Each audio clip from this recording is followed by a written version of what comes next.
Assalamualaikum warahmatullahi wabarakatuh. Perkenalkan, nama saya Raffi Maulana Putra dari program studi Teknik Informatika.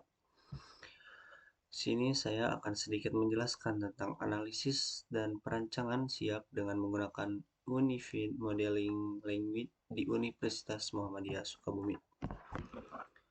Langsung saja pengertian SIAP, Sistem Informasi Akademik. Sistem informasi akademik adalah suatu sistem yang dirancang untuk keperluan pengelolaan data-data akademik dengan penerapan teknologi komputer baik hardware maupun software sehingga seluruh proses kegiatan akademik dapat terkelola menjadi informasi yang bermanfaat dalam pengelolaan yang manajemen perguruan tinggi dan pengambilan keputusan-keputusan bagi pengambil keputusan atau top manajemen di lingkungan perguruan tinggi.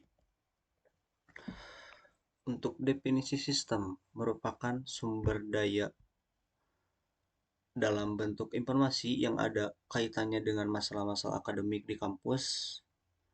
Untuk definisi dari para ahli bahwa informasi merupakan data yang telah diolah menjadi sebuah bentuk yang berarti bagi penerimanya dan bermanfaat bagi pengambilan keputusan saat ini hingga mendatang. SIAP selain merupakan sumber daya informasi di kampus, juga dapat digunakan sebagai sarana media komunikasi antara dosen dan mahasiswa, mahasiswa dengan mahasiswa, dosen dengan pejabat kampus terkait siapa saja yang ada di lingkungan kampus tersebut. Untuk konsep informasi SIAP merupakan sebuah platform digital yang dirancang khusus untuk mengelola dan memfasilitasi berbagai proses akademik di lingkungan perguruan tinggi. Ada beberapa konsep dasar yang mendasari SIAP. Yang pertama ada integrasi data. Yang kedua ada aksesibilitas. Yang ketiga keamanan informasi. Yang keempat fungsionalitas. Dan kelima analisis data. Untuk integrasi data, mengintegrasikan berbagai data akademik termasuk informasi tentang mahasiswa, dosen, mata kuliah, jadwal perkuliahan, dan pencatatan nilai menjadi satu sistem terpadu. Hal ini memungkinkan pengguna untuk mengakses informasi secara holistik dan real time. Untuk aksesibilitas dirancang untuk memberikan aksesibilitas yang mudah bagi semua pemangku kepentingan termasuk mahasiswa, dosen, staf administrasi, dan pihak luar.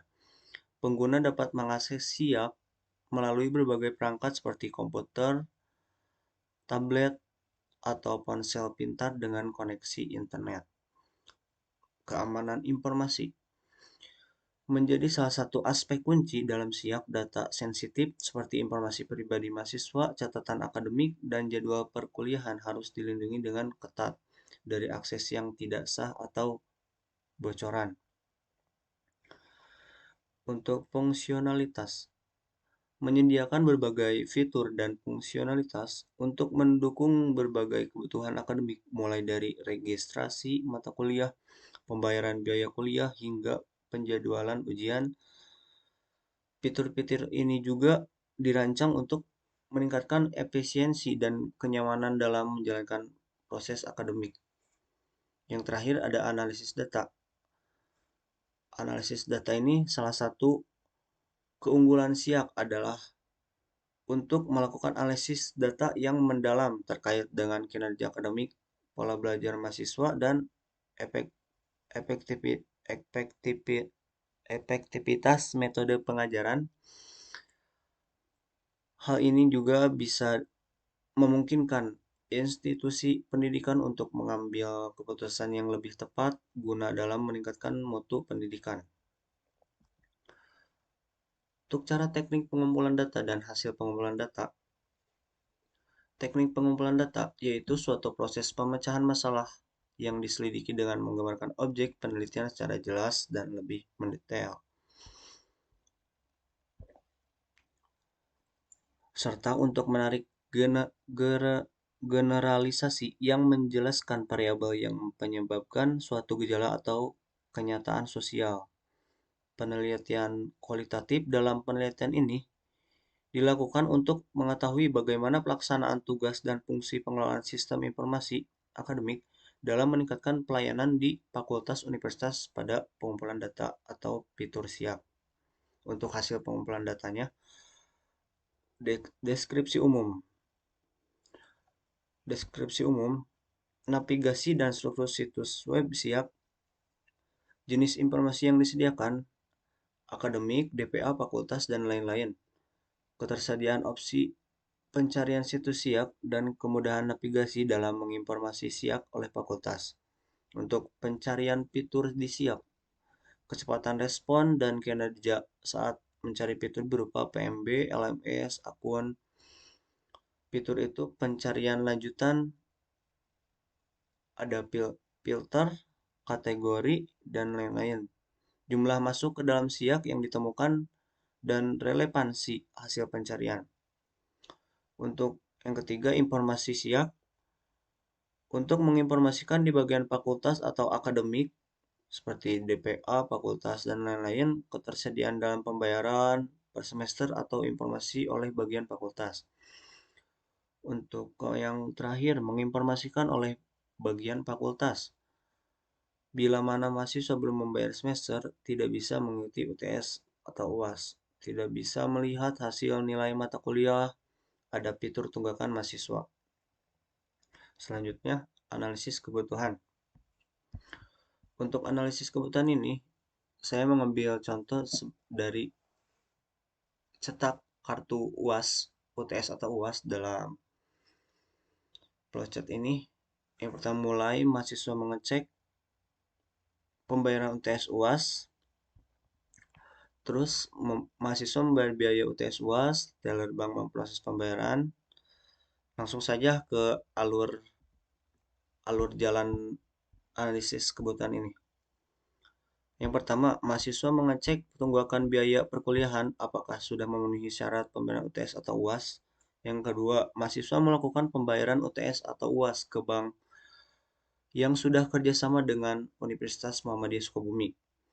Yang ketiga, teller bank akan memproses pembayaran biaya UTS atau UAS dan memberikan bukti pembayaran kepada mahasiswa. Yang keempat, sistem siap akan menyimpan data pembayaran UTS atau UAS yang telah diajukan oleh mahasiswa. Kelima, mahasiswa yang sudah melakukan pembayaran UTS atau UAS dapat mencetak kartu di sistem siap. Yang terakhir, mahasiswa yang berhak mengikuti UTS atau UAS hanya mahasiswa yang sudah membayar syarat pembayarannya. Untuk kebutuhan fungsional. Kebutuhan fungsional ini di sini ada register, login, lanjut ke beranda, kategori, profil akun. Untuk register di sini membutuhkan pengintegrasian dengan akun Google supaya bisa memudahkan pengguna tidak membuat susah membuat akun. Yang kedua, login. Membutuhkan opsi untuk login menggunakan email agar memudahkan pengguna untuk login. Yang ketiga, ada beranda. Tampilan beranda membutuhkan fitur rekomendasi Google untuk membuka pencarian siap sistem informasi akademik. Yang keempat, ada kategori.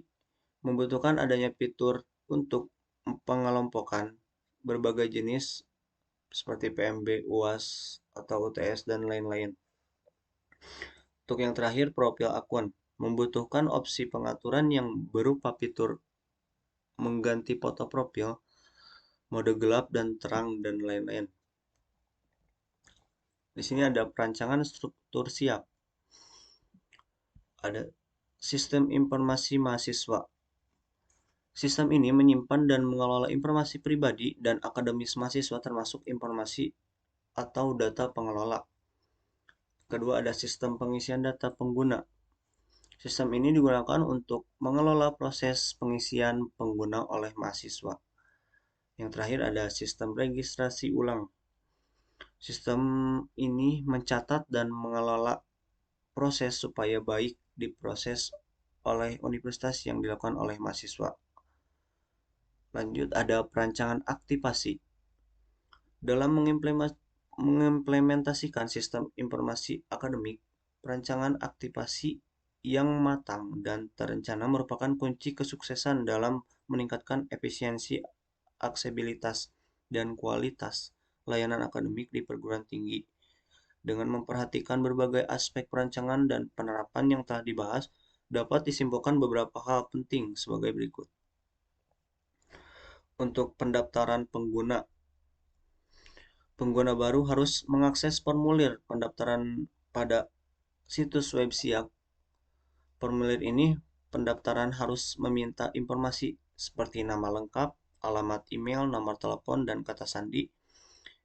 Diimplementasikan validasi untuk memastikan bahwa informasi yang dimasukkan pengguna benar dan lengkap. Selanjutnya ada verifikasi email. Setelah pengguna mengisi formulir pendaftaran, sistem perpustakaan harus mengirimkan email verifikasi ke alamat email yang telah dimasukkan. Email verifikasi harus berisi tautan atau kode verifikasi yang unik untuk mengaktifkan akun pengguna. Pengguna harus mengklik tautan atau masukkan kode verifikasi untuk mengonfirmasi alamat email mereka. Ada aktivasi akun. Setelah verifikasi email berhasil, akun pengguna harus diaktifkan. Sistem siap harus menyimpan informasi pengguna termasuk status aktivasi di basis data. Untuk login pengguna, pengguna yang telah mengaktifkan akunnya dapat melakukan login menggunakan alamat email dan kata sandi yang telah dibuat saat pendaftaran. Selanjutnya ada perancangan data. Perancangan data atau basis data adalah suatu proses untuk menentukan isi dan pengaturan data yang dibutuhkan oleh mendukung rancangan sistem. Tujuan perancangan database adalah untuk memenuhi informasi yang berisikan kebutuhan-kebutuhan user secara khusus dan aplikasi-aplikasinya. Rancangan basis data untuk sistem web perpustakaan Universitas Muhammadiyah Sukabumi melibatkan beberapa entitas utama dan hubungan antara entitas tersebut. Untuk selanjutnya, mungkin cukup sekian. Bila ada kekurangan, mohon maaf. Assalamualaikum warahmatullahi wabarakatuh.